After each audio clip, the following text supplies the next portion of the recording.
में जोड़ा जा सकता है, शूटिंग की जा सकती है मन के संकल्पों से। जैसे कहते हैं ब्रह्मा ने मनसा से 4 पुत्र पहले पैदा किए, मानसी संतान। ऐसे ही वो शिव हमारा बाबा है, साकार है, परंतु साकार में कौन विराजमान है? निराकार विराजमान है, जो निराकार शिव कहा जाता है। तो इसलिए सभी आत्माएं शिव का पूजन जरूर करती हैं। क्या कहा? ये झूठी बात कही या सच्ची बात कही? सभी आत्माएं जो आत्मिक रूप में पुरुषार्थ करके स्थित हो जाती हैं, वो सभी आत्माएं या 500-700 करोड़ सभी मनुष्य आत्माएं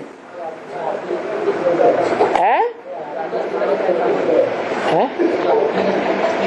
हाँ, जो आत्मिक रूप में स्थित हो जाती हैं याद का पुरुषार्थ करके, वो सभी आत्माएं शिव का पूजन जरूर करती है।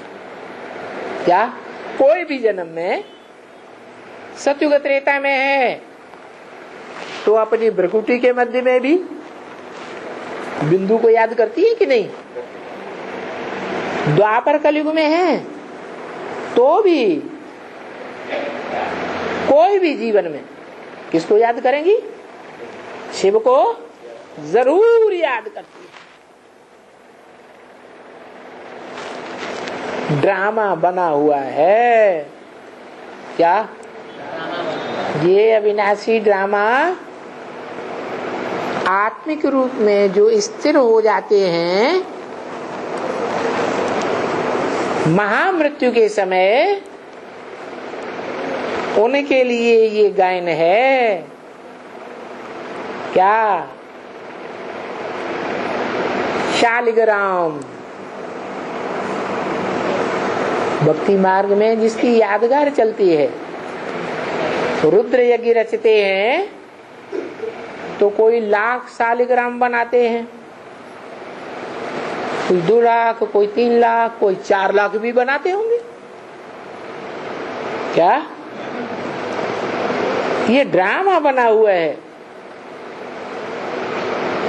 कि वो 4.5 लाख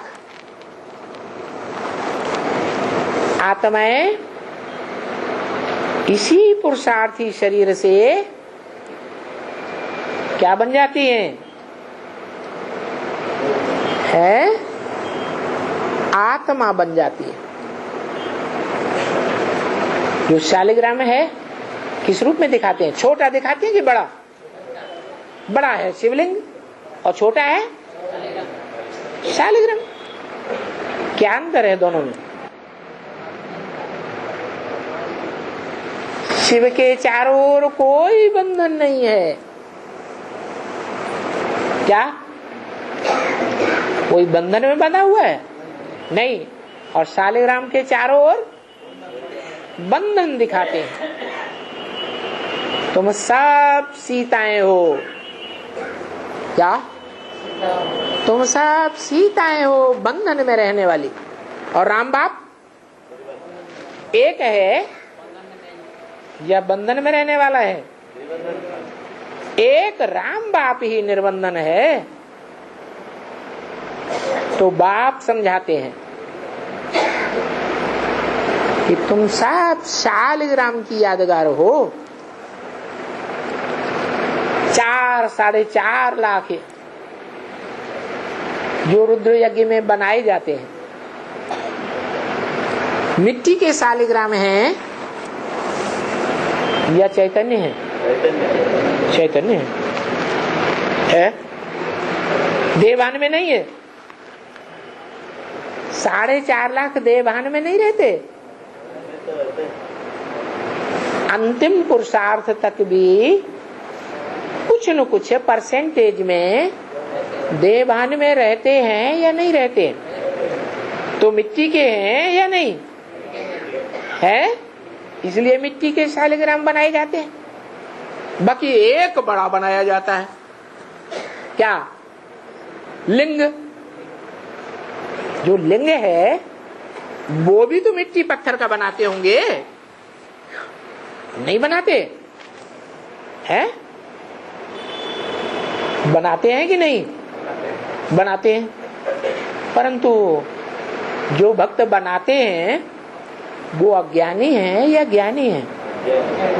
अज्ञानी हैं। और तुम बच्चे ज्ञानी हो, तुम्हारे अंदर क्या ज्ञान है कि वो जो रुद्र यज्ञ रचे जाते थे उनमें जो शिवलिंग बनाया जाता था वो मिट्टी पत्थर का होता था या नहीं होता था?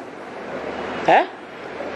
होता तो था, लेकिन वो बड़ा इसलिए बनाया जाता है कि इस षष्ठी रूपी रंगमंच पर आकर के सबसे बड़ा काम करता है, सबसे बड़ा पार्ट बजाता है? बजाता है कि नहीं? कैसे? नाक से या कान से? है? कान से, आंख से। तो कान की पूजा होनी चाहिए, नाक की पूजा होनी चाहिए, है? काम करके दिखाते हैं। काम करके दिखाते। क्या काम करके दिखाते हैं? कौन सी इंद्रिय से काम करके दिखाते हैं?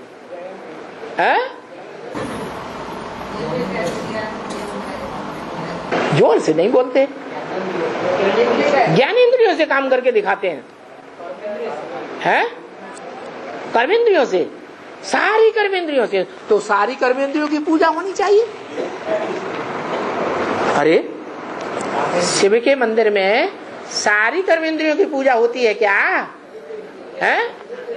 एक ही प्रबल इंद्रिय है कर्मेंद्रियों में जो एक मनुष्य मात्र के सिवाय और कोई भी मनुष्य मात्र इस दुनिया का उस इंद्रिय को संपूर्ण नहीं जीत पाता। एक ही आत्मा है आदम, जिसको लोग भूल से खुदा मान लेते हैं। वो आत्मा साकार है या निराकार? साकार। तो लिंग भी उसका साकार होगा या निराकार? साकार। वो साकार लिंग को शंकर लिंग कहते हैं, हैं? शंकर लिंग फिर भी नहीं कहते, क्यों? हाँ, वो जब तक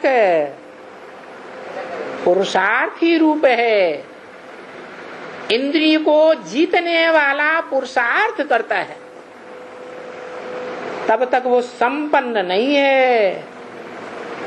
जब संपन्न हो जाता है तब वो शिव समान निराकारी बन जाता है।